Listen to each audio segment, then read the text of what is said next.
भविष्य पुराण का महत्व। नमस्कार दोस्तों, आप सभी का स्वागत है सनातन धर्म के इस ज्ञान गंगा में।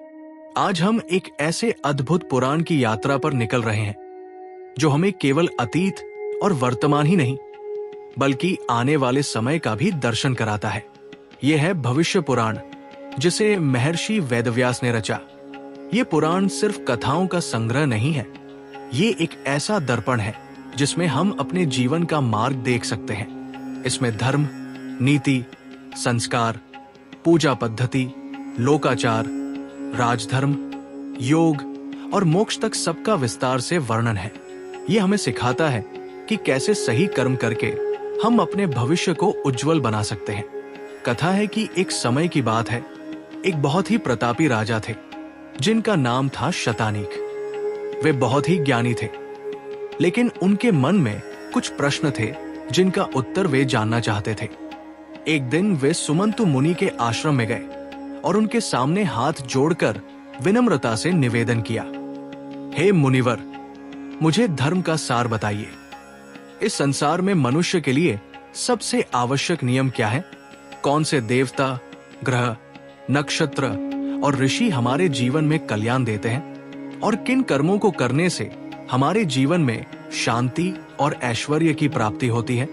सुमंतु मुनि, जो कि स्वयं ज्ञान के सागर थे, ने राजा शतानी के प्रश्नों को सुनकर उत्तर दिया, राजन, तुम्हारे ये प्रश्न अत्यंत महत्वपूर्ण हैं। इन सभी प्रश्नों का समाधान भविष्य पुराण में मिलता है।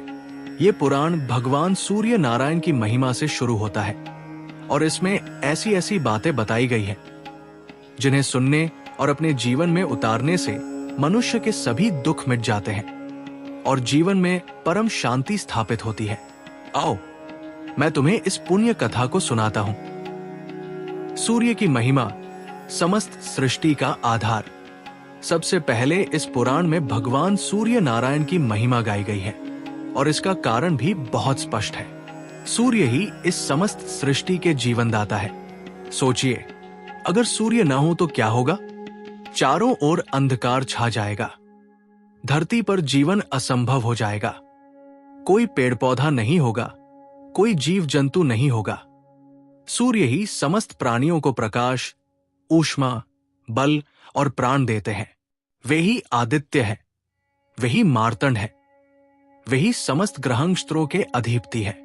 सूर्य के बिना ये जगत न तो अस्तित्व में रह सकता है, न ही गति पा सकता है। इसलिए वेदों में सूर्य को प्रत्यक्ष देवता कहा गया है, जिन्हें हम अपनी आंखों से देख सकते हैं।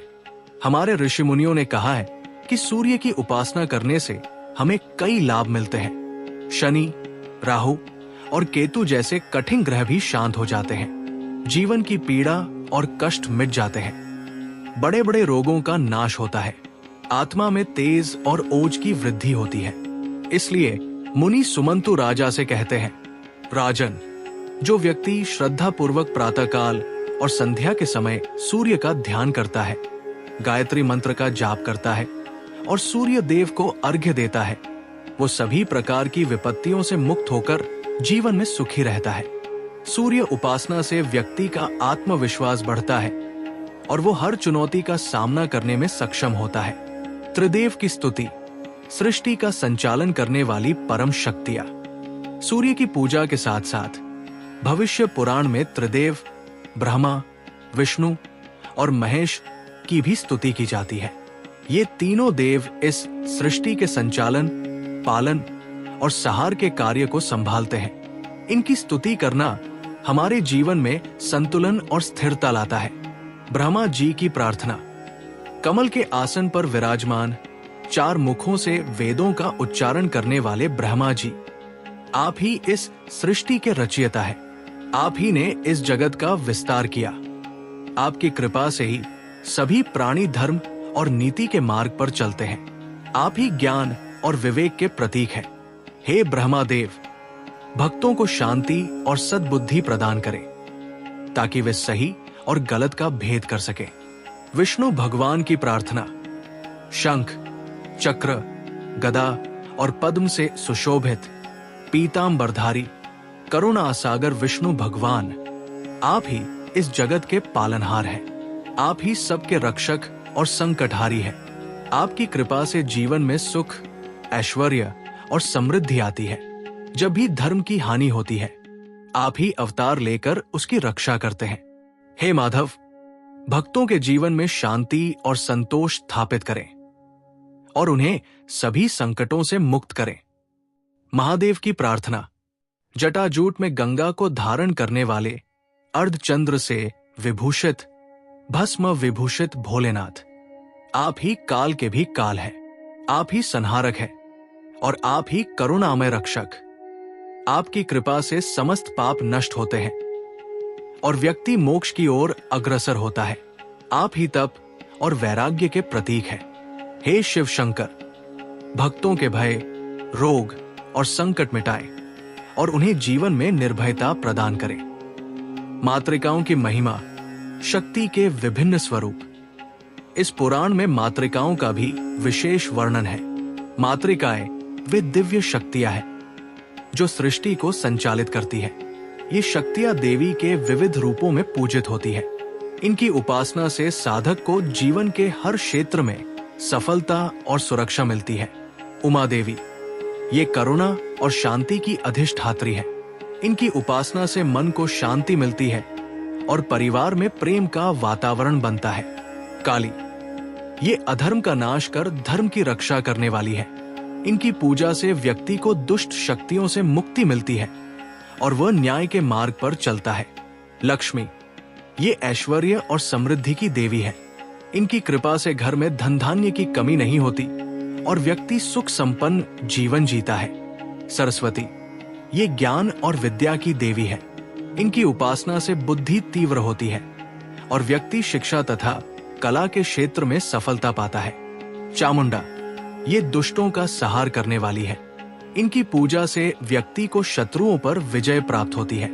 वाराही, ये शक्ति और पराक्रम देने वाली है। इनकी कृपा से व्यक्ति में साहस और बल का संचार होता है। इंद्राणी, ये इंद्र की सहचरी है और सामर्थ्य तथा विजय की अधिष्ठात्री है। वैष्णवी, ये विष्णु की शक्ति है और धर्म की रक्षा करने वाली है। महेश्वरी, ये शिव की शक्ति है और ज्ञान तथा तपस्या की दायिनी है। मुनि सुमंतु कहते हैं, जो भक्त इन मातृकाओं की उपासना करता है वो समस्त पापों से मुक्त होकर धर्म, अर्थ, काम और मोक्ष, ये चारों फल पाता है। उनकी कृपा से जीवन में कोई भी बाधा नहीं आती। कार्तिकेय और विनायक, विघ्नहर्ता और विजयदाता। इसके बाद भविष्य पुराण में भगवान शिव के दोनों पुत्रों कार्तिकेय और गणेश का भी वर्णन आता है। इनकी पूजा के बिना कोई भी शुभ कार्य पूर्ण नहीं होता। कार्तिकेय, वे देवताओं के सेनापति हैं।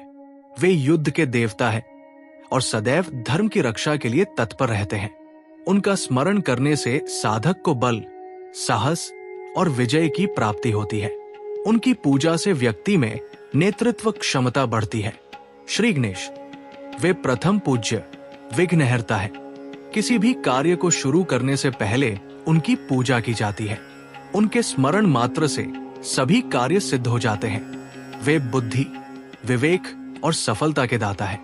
उनकी कृपा से व्यक्ति अपने जीवन की हर बाधा को पार कर लेता है। जगन माता पार्वती और मां दुर्गा, महाशक्ति के स्वरूप। जगन माता पार्वती, वे स्वयं शक्ति स्वरूपिणी है। वे ही उमा है, वे ही दुर्गा, वे ही जगदम्बा। उनकी उपासना से भक्त को असीम आशीर्वाद और सिद्धियां प्राप्त होती है। वही माता है जो अपने भक्तों को स्नेह और सुरक्षा प्रदान करती है। और मां दुर्गा, वही महाशक्ति है। उनकी कृपा से साधक का जीवन मंगलमय बनता है। वे असुरों का संहार कर धर्म की स्थापना करती है। उनकी पूजा से व्यक्ति को आंतरिक शक्ति मिलती है, जिससे वह अपने जीवन के हर युद्ध में विजयी होता है। इस प्रकार भविष्य पुराण हमें बताता है कि सूर्य से लेकर त्रिदेव, मातृकाओं और अन्य सभी देवताओं की उपासना से हमारा जीवन पूर्ण होता है। ये सिर्फ एक धर्म ग्रंथ नहीं है, बल्कि जीवन को सही दिशा देने वाला एक महान मार्गदर्शन है। इस कथा को आगे बढ़ाएंगे और जानेंगे कि कैसे आकाश के नक्षत्र और राशियां, धरती की नदियां और पर्वत यहाँ तक कि नाग भी हमारे जीवन से जुड़े हैं और उनकी उपासना का क्या फल मिलता है। नक्षत्रों और राशियों का महत्व, ब्रह्मांडीय ऊर्जा का प्रभाव। मुनि सुमंतु राजा से कहते हैं, हे राजन, क्या तुम जानते हो कि आकाश में चमकने वाले तारे और राशियां भी हमारे जीवन को प्रभावित करते हैं? ये केवल प्रकाश के बिंदु नहीं, बल्कि दिव्य शक्तियां हैं जो लगातार इस सृष्टि को ऊर्जा प्रदान करती है। भविष्य पुराण में 27 नक्षत्रों और 12 राशियों का विस्तार से वर्णन है जो सूर्य की परिक्रमा करते हैं। ये नक्षत्र और राशियां अलग अलग दिशाओं में स्थित है और प्रत्येक का अपना विशेष प्रभाव होता है। पूर्व दिशा के नक्षत्र कृत्तिका, रोहिणी, मृगशिरा, आर्द्रा, पुनर्वसु, पुष्य, आश्लेषा। दक्षिण दिशा के नक्षत्र मघा, पूर्वा फाल्गुनी, उत्तर फाल्गुनी, हस्त, चित्रा, स्वाति, विशाखा। पश्चिम दिशा के नक्षत्र अनुराधा, ज्येष्ठा, मूल, पूर्वाषाढ़ा, उत्तराषाढ़ा, श्रवण। उत्तर दिशा के नक्षत्र धनिष्ठा, शतभिषा, पूर्व भाद्रपद, उत्तर भाद्रपद, रेवती, अश्विनी, भरणी। मुनि बताते हैं कि इन नक्षत्रों का स्मरण करने से जीवन में शांति, लंबी आयु, ऐश्वर्य और बल की वृद्धि होती है। ज्योतिष शास्त्र भी हमें यही सिखाता है कि जिस नक्षत्र में हमारा जन्म होता है उसका हमारे स्वभाव और भाग्य पर गहरा प्रभाव पड़ता है। इसी प्रकार 12 राशियां भी सूर्य की आराधना में लगी रहती है। मेष, सिंह और धनु ये पूर्व दिशा में स्थित है और अग्नि तत्व का प्रतिनिधित्व करती है। वृषभ, कन्या और मकर ये दक्षिण दिशा में है और पृथ्वी तत्व से जुड़ी है। मिथुन, तुला और कुंभ ये पश्चिम दिशा में है और वायु तत्व को दर्शाती है।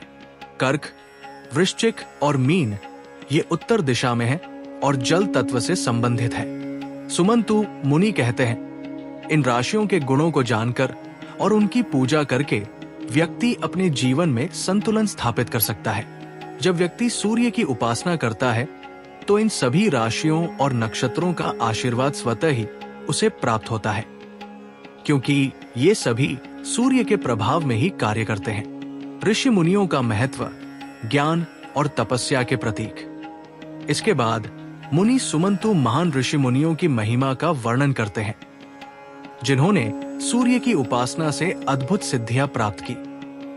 हे राजन, इस सृष्टि में ज्ञान और तपस्या की परंपरा को बनाए रखने वाले ये ऋषि मुनि ही हैं। इन्होंने वर्षों तक घोर तपस्या करके ज्ञान प्राप्त किया और उसे मानवता के कल्याण के लिए समर्पित कर दिया। भविष्य पुराण में अनेक ऋषियों का उल्लेख है, जैसे विश्वामित्र जिन्होंने गायत्री मंत्र की रचना की और अपनी तपस्या से ब्रह्मा पद प्राप्त किया। वशिष्ठ जो धर्म और नीति के महान ज्ञाता थे और रघुकुल के गुरु थे। नारद जो तीनों लोकों में भ्रमण करते हैं और अपनी भक्ति से सबको सही मार्ग दिखाते हैं। भारद्वाज जिन्होंने आयुर्वेद का गहन ज्ञान प्राप्त किया। वाल्मीकि जिन्होंने रामायण जैसे महाकाव्य की रचना की। आत्रेय जो चिकित्सा विज्ञान के जनक माने जाते हैं। कृतु, गार्ग्य और अन्य अनेक ऋषि। इन सभी ऋषियों ने सूर्य की उपासना में लीन रहकर अपने ज्ञान और तप को बढ़ाया। मुनि कहते हैं, इन महान ऋषियों का स्मरण करने और उनके बताए मार्ग पर चलने से साधक को धर्म, ज्ञान और मोक्ष की प्राप्ति होती है। उनका आशीर्वाद हमें सही दिशा दिखाता है और जीवन में आने वाली हर चुनौती का सामना करने की शक्ति देता है। नागों की स्तुति, भय और विष से मुक्ति। सुमंतु मुनि राजा शतानी को बताते हैं कि नाग भी इस सृष्टि का महत्वपूर्ण हिस्सा है और वे भी सूर्य की उपासना करते हैं। हे राजन, तक्षक, वासुकी, शेषनाग, करकोटक, पद्मनाग और अन्य नाग भी सूर्य की उपासना में लीन रहते हैं। नागों को शक्ति और भय का प्रतीक माना जाता है। वे पाताल लोक में निवास करते हैं और पृथ्वी को धारण करने का कार्य भी करते हैं। भविष्य पुराण के अनुसार जो व्यक्ति इन नागों का श्रद्धा पूर्वक स्मरण करता है उसे कई लाभ मिलते हैं। उसे भय से मुक्ति मिलती है, विषैले जीवों से उसकी रक्षा होती है, जीवन में आने वाले अचानक संकटों से बचाव होता है। यह हमें सिखाता है कि प्रकृति के हर जीव का सम्मान करना चाहिए, क्योंकि हर जीव में एक विशिष्ट ऊर्जा और शक्ति विद्यमान है। नदियों और पर्वतों की महिमा, जीवन का स्रोत और स्थिरता के प्रतीक। इसके बाद मुनि सुमंतु भारत की पवित्र नदियों और महान पर्वतों की महिमा का वर्णन करते हैं। हे राजन, ये नदियां और पर्वत केवल भूभाग नहीं है, बल्कि ये जीवन के स्रोत और स्थिरता के प्रतीक है। ये भी सूर्य की स्तुति करते हैं और इस जगत को धारण करते हैं। पवित्र नदियां गंगा, यमुना, नर्मदा, कावेरी, गोदावरी, सरस्वती, मंदाकिनी, ये नदियां अपने जल से जीवन को सींचती हैं और पापों को धोती है। महान पर्वत हिमालय, विंध्याचल, मेरु, ये पर्वत अपनी स्थिरता से पृथ्वी को संतुलन प्रदान करते हैं। मुनि कहते हैं, जो साधक इन पुण्य नदियों में स्नान करता है और इन पर्वतों का स्मरण करता है, उसका जीवन पवित्र हो जाता है। इन नदियों का जल और इन पर्वतों की हवा हमें नई ऊर्जा और शुद्धता प्रदान करती है। इनकी कृपा से साधक का जीवन पवित्र और शुभ फलदायी हो जाता है। दान और श्राद्ध, पुण्य और पितृतर्पण। अंत में भविष्य पुराण में दान और श्राद्ध की महिमा भी बताई गई है। ये दो ऐसे कर्म हैं जो हमें न केवल पुण्य देते हैं, बल्कि हमारे पूर्वजों को भी शांति प्रदान करते हैं। दान, जो व्यक्ति श्रद्धापूर्वक ब्राह्मणों और अतिथियों को भोजन कराता है, वस्त्र दान करता है या किसी जरूरतमंद की मदद करता है, उसे अक्षय पुण्य प्राप्त होता है। दान देने से व्यक्ति के मन में अहंकार दूर होता है और उदारता का भाव आता है। श्राद्ध, श्राद्ध करने से पितृगण तृप्त होते हैं और परिवार में सुख समृद्धि आती है। पितृपक्ष में श्राद्ध कर्म करने से पितरों को मोक्ष का मार्ग मिलता है और वे अपने वंशजों को आशीर्वाद देते हैं। ये कर्म हमें हमारे पूर्वजों से जोड़ता है और हमें अपनी जड़ों को याद दिलाता है।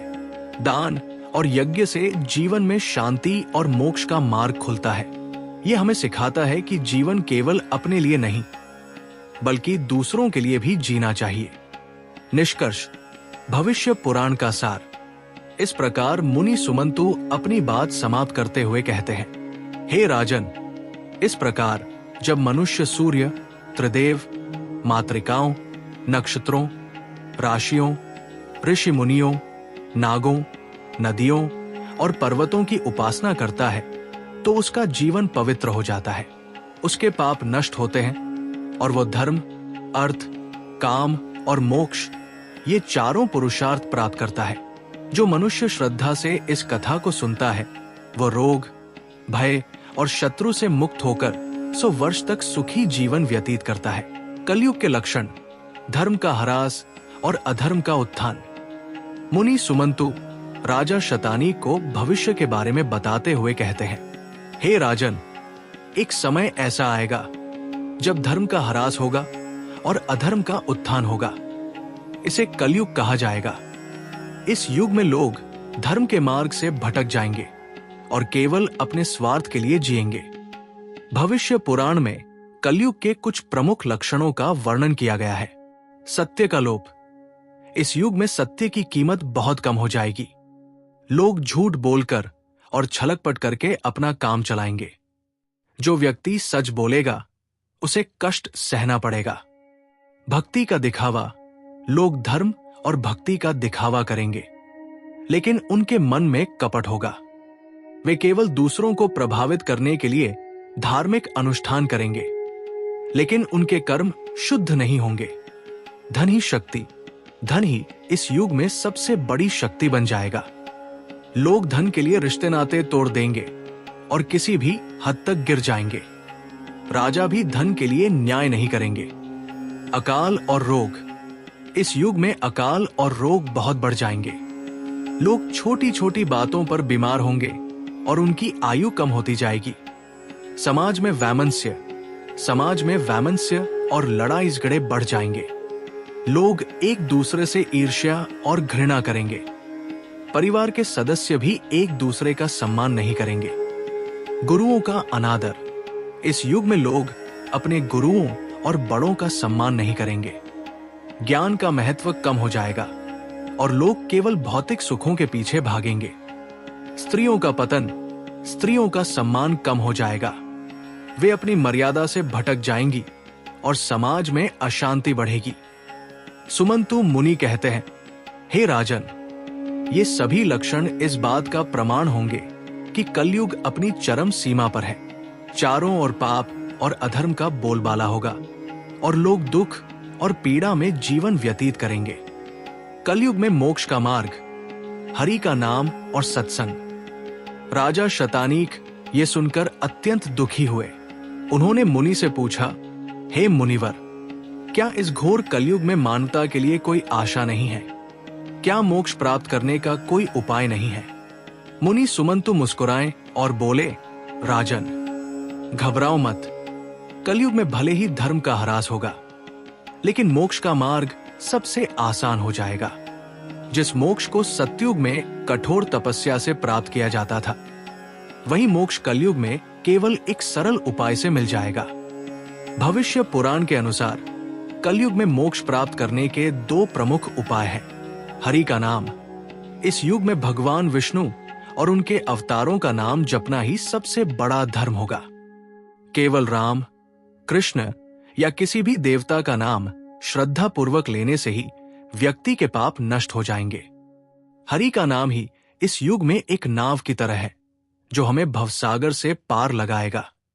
सत्संग और दान। इस युग में सत्संग यानी अच्छे लोगों और संतों के साथ रहने से व्यक्ति का मन शुद्ध होता है। सत्संग से ही व्यक्ति को सही और गलत का ज्ञान होता है। इसके अलावा दान और पुण्य भी इस युग में बहुत महत्वपूर्ण है। जो व्यक्ति ईमानदारी से कमाता है और उसका कुछ हिस्सा दान में देता है, उसके जीवन से सभी दुख दूर हो जाते हैं। मुनि ने कहा, हे राजन, कलयुग में धर्म के अन्य सभी जटिल नियम कठिन हो जाएंगे, लेकिन हरि का नाम, सत्संग और दान का महत्व बढ़ जाएगा। यही सरल मार्ग हमें मोक्ष की ओर ले जाएगा। आशा और धर्म का पालन। भविष्य पुराण का सार यही है कि भले ही समय बदलता रहे, लेकिन धर्म और सत्य का मार्ग कभी नहीं छोड़ना चाहिए।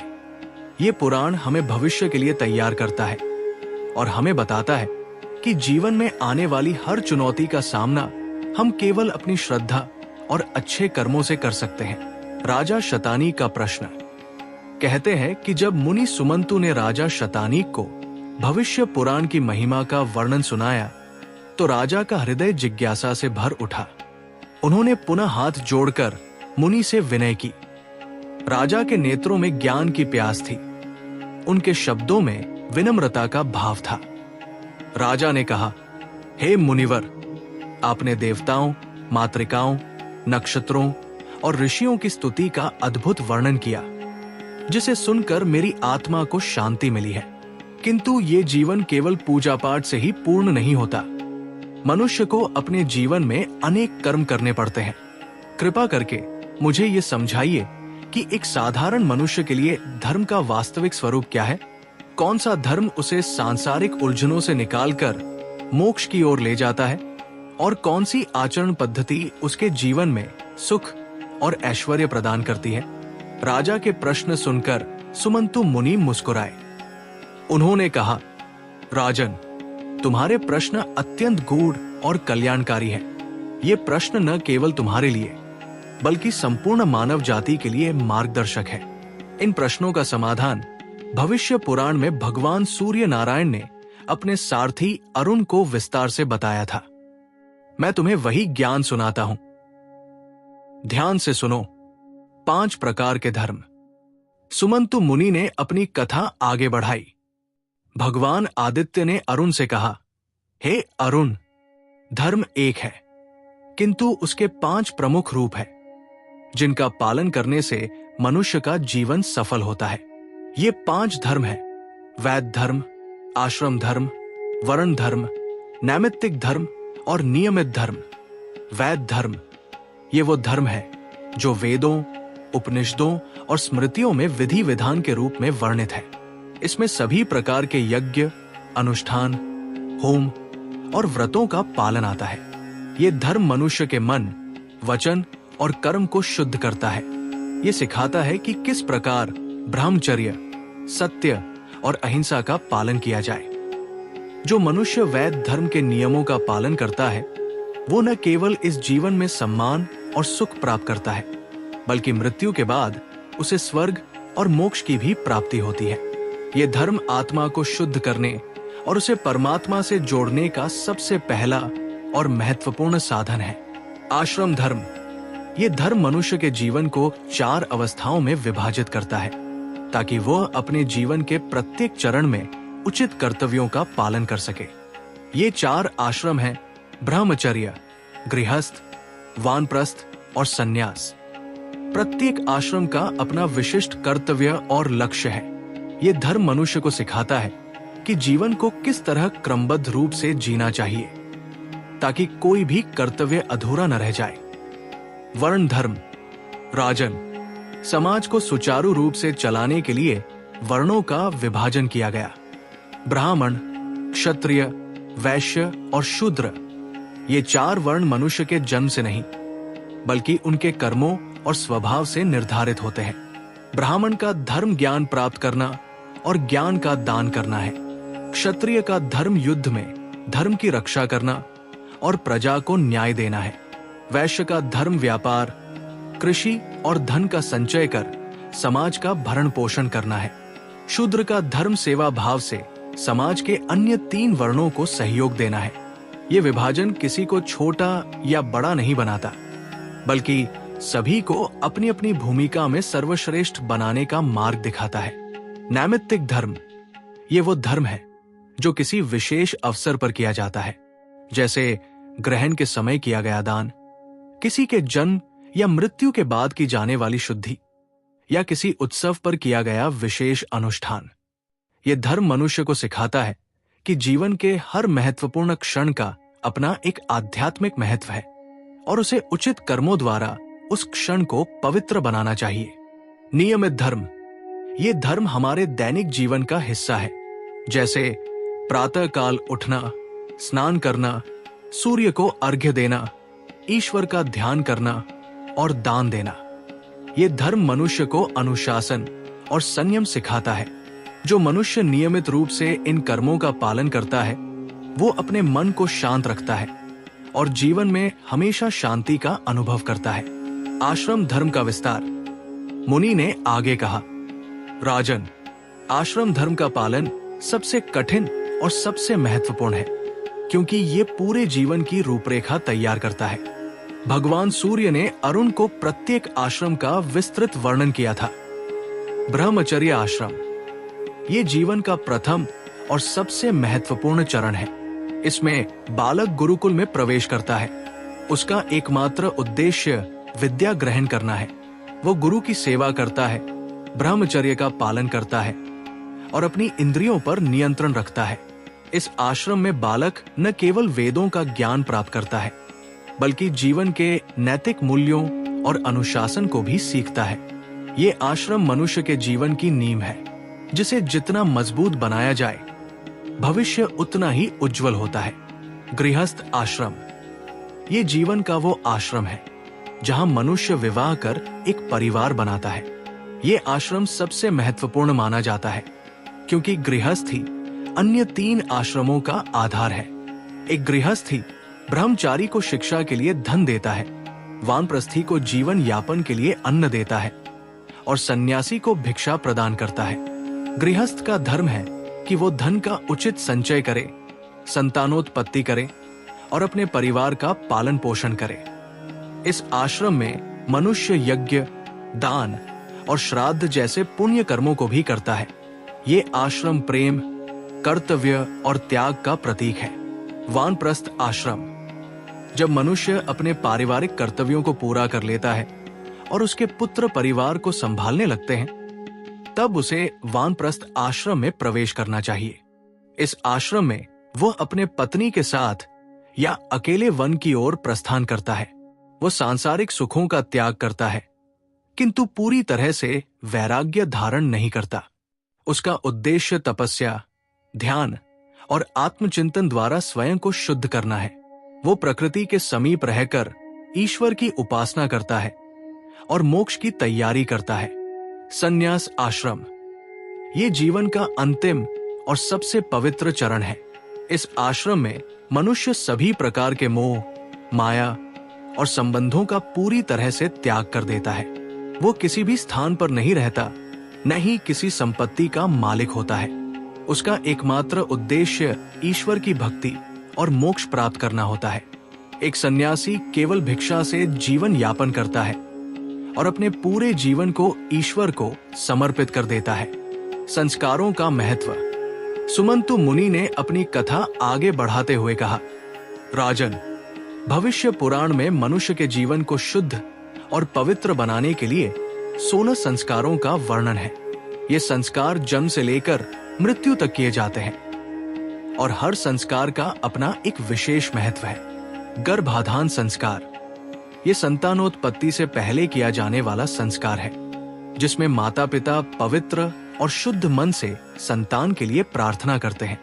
पुंसवन संस्कार ये गर्भ धारण के तीसरे माह में किया जाता है, जिसका उद्देश्य गर्भ में पल रहे शिशु को स्वस्थ और बलवान बनाना है। सीमंतोन्नयन संस्कार ये संस्कार गर्भकाल के 8वें महीने में किया जाता है, ताकि माता और शिशु का मन शांत और प्रसन्न रहे। जातकर्म संस्कार ये संस्कार शिशु के जन्म के तुरंत बाद किया जाता है। इसमें पिता बच्चे के कान में मंत्र बोलकर उसे जीवन का पहला आशीर्वाद देता है। नामकरण संस्कार ये जन्म के 10वें या 12वें दिन किया जाता है, जब शिशु को एक शुभ और अर्थपूर्ण नाम दिया जाता है। निष्क्रमण संस्कार ये 4थे महीने में होता है, जब पहली बार बच्चे को घर से बाहर निकालकर सूर्य और चंद्रमा के दर्शन कराए जाते हैं। अन्नप्राशन संस्कार 6ठे महीने में शिशु को पहली बार अन्न खिलाया जाता है। ये संस्कार ये दर्शाता है कि अब बच्चा ठोस आहार ग्रहण करने के लिए तैयार है। चूड़ाकरण संस्कार ये संस्कार पहले या तीसरे वर्ष में होता है, जिसमें बालक के सिर का मुंडन किया जाता है। इसका उद्देश्य बच्चे को स्वच्छता और पवित्रता का महत्व समझाना है। कर्ण वेद संस्कार इस संस्कार में बालक के कान में छेद किया जाता है। ये एक्यूप्रेशर के सिद्धांतों पर आधारित है और स्वास्थ्य के लिए लाभदायक माना जाता है। विद्यारंभ संस्कार ये वो संस्कार है जब बच्चा औपचारिक रूप से अपनी शिक्षा शुरू करता है। वो गुरु के पास जाकर ज्ञान और विद्या ग्रहण करने का संकल्प लेता है। उपनयन यज्ञोपवीत संस्कार ये सबसे महत्वपूर्ण संस्कारों में से एक है। इसमें बालक को यज्ञोपवीत जनेऊ धारण कराया जाता है, जिसके बाद वह द्विज दूसरा जन्म कहलाता है। वेदारंभ संस्कार ये वो संस्कार है जब बालक वेदों का अध्ययन शुरू करता है। केशांत संस्कार ये संस्कार शिक्षा पूर्ण होने पर किया जाता है। समावर्तन संस्कार ये शिक्षा पूर्ण होने के बाद गुरुकुल से घर लौटने का संस्कार है। विवाह संस्कार ये जीवन का सबसे बड़ा संस्कार है, जिसमें स्त्री और पुरुष विवाह कर गृहस्थ जीवन में प्रवेश करते हैं। अंत्येष्टि संस्कार ये जीवन का अंतिम संस्कार है, जिसमें मृत शरीर को अग्नि को समर्पित कर दिया जाता है। राजन, ये सभी संस्कार मनुष्य के जीवन को पवित्रता, अनुशासन और आध्यात्मिक अर्थ प्रदान करते हैं। अब मैं तुम्हें विवाह की महिमा और श्राद्ध के नियमों का विस्तार से वर्णन सुनाता हूँ। विवाह की महिमा और उसके प्रकार। सुमंतु मुनि ने कहा, हे राजन, सृष्टि का चक्र तभी चलता है जब दो आत्माएं विवाह के बंधन में बंध कर धर्म का पालन करती है। भविष्य पुराण में विवाह के 8 प्रकार बताए गए हैं, जिनमें से कुछ अत्यंत शुभ और कुछ निंदनीय हैं। इन विवाहों का उद्देश्य केवल संतानोत्पत्ति नहीं, बल्कि धर्म, अर्थ और काम की पूर्ति है। ब्रह्मा विवाह ये विवाह का सबसे श्रेष्ठ रूप है। इसमें कन्या के पिता एक योग्य, विद्वान और सदाचारी वर को स्वयं आमंत्रित करते हैं। दोनों पक्ष बिना किसी लेन देन के पूर्ण श्रद्धा और विधि विधान से विवाह संपन्न करते हैं। ये विवाह धर्म का पालन करने और उत्तम संतान की प्राप्ति के लिए किया जाता है। दैव विवाह जब कोई कन्या किसी यज्ञ या धार्मिक अनुष्ठान के दौरान पुरोहित या आचार्य को भेंट की जाती है तो उसे दैव विवाह कहते हैं। ये विवाह भी अत्यंत शुभ माना जाता है क्योंकि इसमें कन्या को धर्म के कार्य में भागीदार बनाया जाता है। आर्ष विवाह। इस विवाह में कन्या का पिता वर से एक जोड़ी बैल और गाय लेकर अपनी कन्या का विवाह करता है। ये पशुओं का लेना देना कोई क्रय विक्रय नहीं बल्कि धर्म के प्रतीक के रूप में होता है। ये विवाह भी श्रेष्ठ श्रेणी में आता है। प्रजापत्य विवाह। इस विवाह में वर और कन्या दोनों एक दूसरे को धर्म के मार्ग पर चलने का वचन देते हैं। पिता वर को ये कहकर कन्या सौंपता है कि तुम दोनों मिलकर जीवन भर धर्म का पालन करना। ये विवाह बिना किसी विशेष अनुष्ठान के केवल वचन के साथ संपन्न होता है। गांधर्व विवाह। ये विवाह प्रेम का बंधन है। इसमें वर और कन्या बिना किसी सामाजिक या पारिवारिक सहमति के केवल एक दूसरे के प्रति प्रेम से प्रेरित होकर विवाह करते हैं। यद्यपि ये विवाह समाज द्वारा कम स्वीकार्य था, किंतु इसमें भी प्रेम और निष्ठा की पवित्रता होती है। आसुर विवाह। ये विवाह क्रय विक्रय पर आधारित है। इसमें वर कन्या के पिता या भाई को धन देकर कन्या को प्राप्त करता है। ये एक व्यापारिक लेन देन की तरह है, इसलिए इसे धर्म के अनुसार उचित नहीं माना जाता। राक्षस विवाह। ये वो विवाह है जिसमें वर बलपूर्वक या युद्ध में कन्या का अपहरण कर उससे विवाह करता है।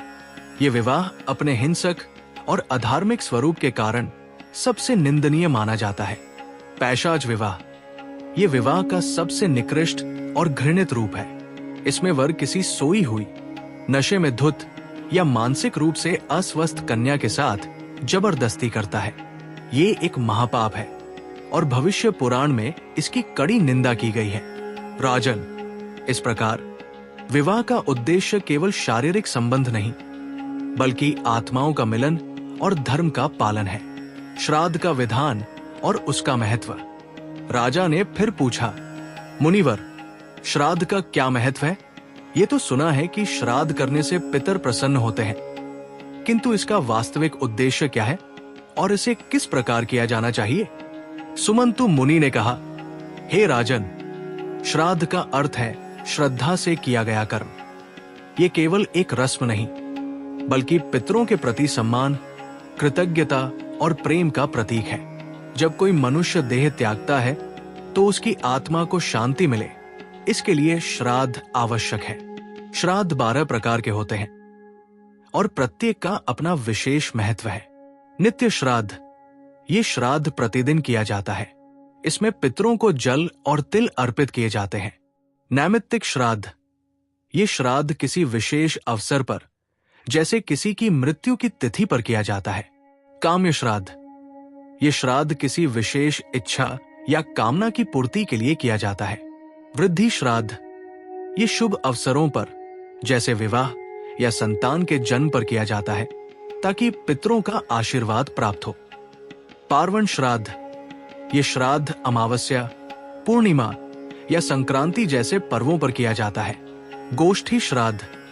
ये वो श्राद्ध है जो किसी तीर्थ स्थान पर सामूहिक रूप से किया जाता है। दैविक श्राद्ध। ये देवताओं को प्रसन्न करने के लिए किया जाता है।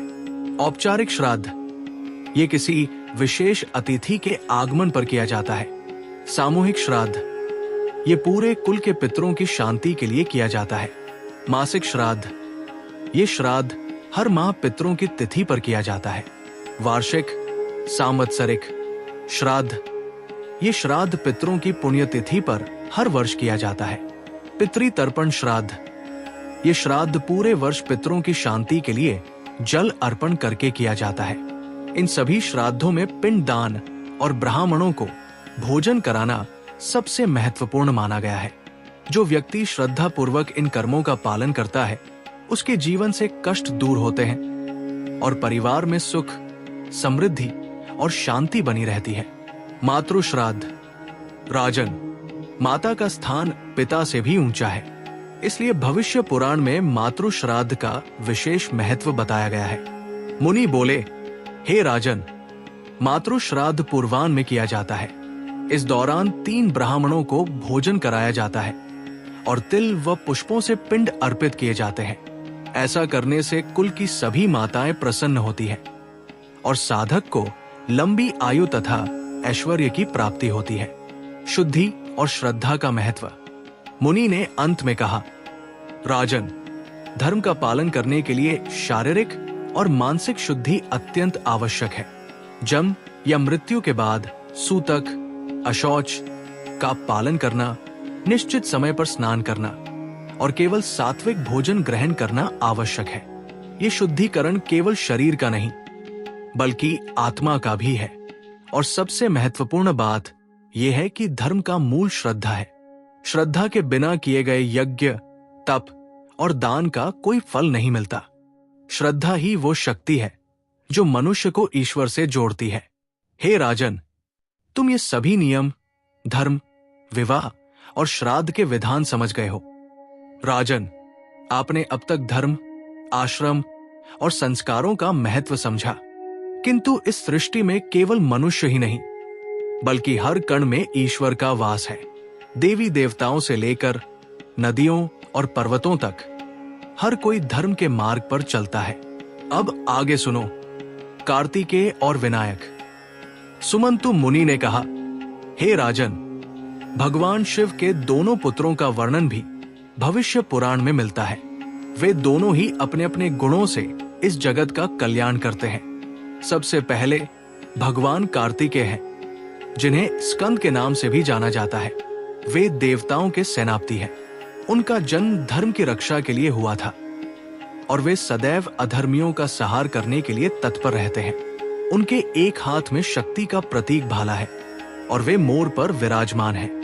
जो साधक उनका स्मरण करता है उसे युद्ध में विजय और जीवन में साहस की प्राप्ति होती है। और फिर है श्री गणेश, जो विघ्नहर्ता के नाम से प्रसिद्ध है। वे प्रथम पूज्य है। उनका स्मरण किए बिना कोई भी शुभ कार्य पूर्ण नहीं होता। वे बुद्धि, विवेक और सफलता के दाता है। जो व्यक्ति किसी भी कार्य को शुरू करने से पहले उनका ध्यान करता है, उसके मार्ग में आने वाले सभी विघ्न और बाधाएं दूर हो जाती है। देवी पार्वती और दुर्गा।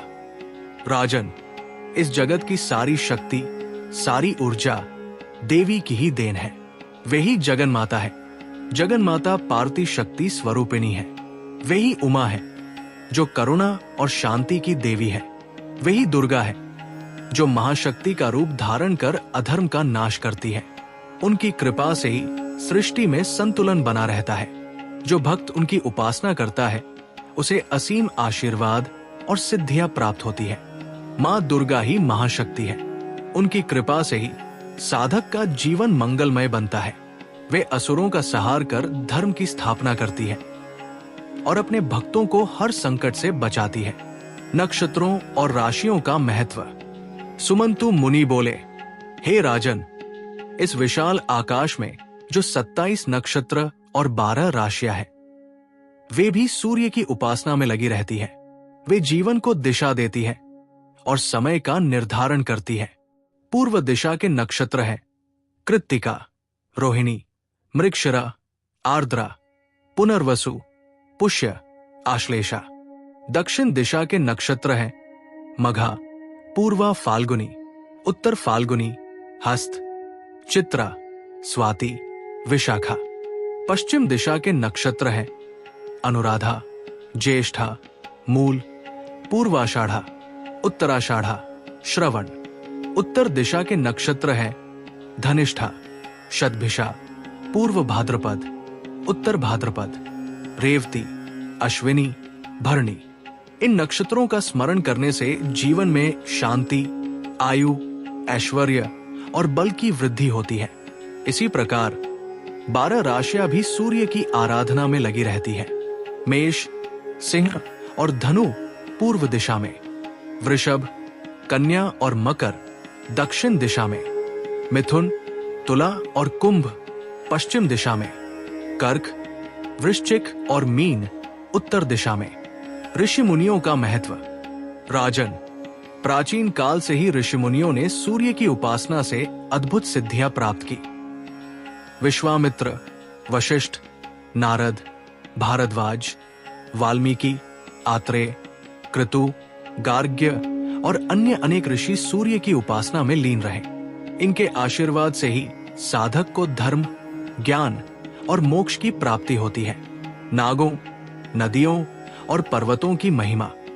हे राजन, केवल मनुष्य और देवता ही नहीं, बल्कि प्रकृति का हर अंश ईश्वर की स्तुति करता है। तक्षक, वासुकी, शेषनाग, करकोटक, पद्मनाग और अन्य नाग भी सूर्य की उपासना में लगे रहते हैं। इनकी कृपा से साधक को भय और विष से मुक्ति मिलती है। गंगा, यमुना, नर्मदा, कावेरी, गोदावरी, सरस्वती, मंदाकिनी जैसी पुण्य नदियां और हिमालय, विंध्याचल, मेरु जैसे पर्वत भी सूर्य की स्तुति करते हैं। इनकी कृपा से साधक का जीवन पवित्र और शुभ फलदायी हो जाता है। दान और श्राद्ध। इस पुराण में दान और श्राद्ध की महिमा भी बताई गई है। जो व्यक्ति श्रद्धा पूर्वक ब्राह्मणों और अतिथियों को भोजन कराता है, उसे अक्षय पुण्य प्राप्त होता है। श्राद्ध करने से पितृगण तृप्त होते हैं और परिवार में सुख समृद्धि आती है। दान और यज्ञ से जीवन में शांति और मोक्ष का मार्ग खुलता है। हे राजन, इस प्रकार जब मनुष्य सूर्य, त्रिदेव, मातृकाओं, नक्षत्रों, राशियों, ऋषि मुनियों, नागों, नदियों और पर्वतों की उपासना करता है, तो उसका जीवन पवित्र हो जाता है। उसके पाप नष्ट होते हैं और वो धर्म, अर्थ, काम और मोक्ष, इन चारों पुरुषार्थों को प्राप्त करता है। सुमंतु मुनि ने अपनी कथा समाप्त करते हुए कहा, राजन, भविष्य पुराण कहता है, जो मनुष्य श्रद्धा से इस कथा को सुनता है, वो रोग, भय और शत्रु से मुक्त होकर 100 वर्ष तक सुखी जीवन व्यतीत करता है। इतना कहकर सुमंतु मुनि चुप हो गए और राजा शतानीक उनके चरणों में गिर पड़े। राजा ने जीवन के वास्तविक सार को जान लिया था। प्रिय भक्तजनों और धर्म प्रेमियों, आज आपने भविष्य पुराण के प्रथम और द्वितीय भाग की कथा सुनी। ये केवल एक पुरानी गाथा नहीं है, बल्कि हमारे जीवन का मार्गदर्शन है। भाग 1 में हमने जाना कि किस प्रकार भगवान सूर्य नारायण समस्त जीवन के आधार हैं। सूर्य की उपासना से शनि, राहु, केतु जैसे ग्रह शांत होते हैं और साधक के जीवन में शांति तथा स्थिरता आती है। हमने त्रिदेव, ब्रह्मा, विष्णु और महेश की महिमा को जाना, मातृकाओं की शक्ति का स्मरण किया और कार्तिकेय व विनायक जैसे दिव्य देवताओं की कृपा का अनुभव किया। साथ ही नक्षत्रों, राशियों, ऋषियों, नागों और नदियों की स्तुति से ये समझा कि संपूर्ण सृष्टि सूर्य की भक्ति में लीन है और उनके बिना कोई अस्तित्व संभव नहीं है। भाग 2 में हमने 5 धर्मों का रहस्य जाना। वैद धर्म, आश्रम धर्म, वर्ण धर्म, नैमित्तिक धर्म और नियमित धर्म। इन धर्मों के पालन से ही मनुष्य का जीवन पूर्ण और सफल बनता है। हमने 4 आश्रमों की महत्ता पर विचार किया: ब्रह्मचर्य, गृहस्थ, वामप्रस्थ और संन्यास। और ये सीखा कि जीवन का प्रत्येक चरण हमें ईश्वर के और निकट ले जाने का साधन है। इसी के साथ जीवन के संस्कारों का महत्व जाना, विवाह की परंपराओं का रहस्य सुना और श्राद्ध विधान की महिमा को आत्मसात किया। पितरों की सेवा और श्रद्धा का स्थान जीवन में कितना ऊंचा है, ये भी हमें स्पष्ट हुआ। प्रिय श्रोताओं, भविष्य पुराण का यही संदेश है कि धर्म केवल पूजा पाठ या अनुष्ठान तक सीमित नहीं है, बल्कि ये हमारे आचरण, विचार और जीवन पद्धति में समाहित होना चाहिए।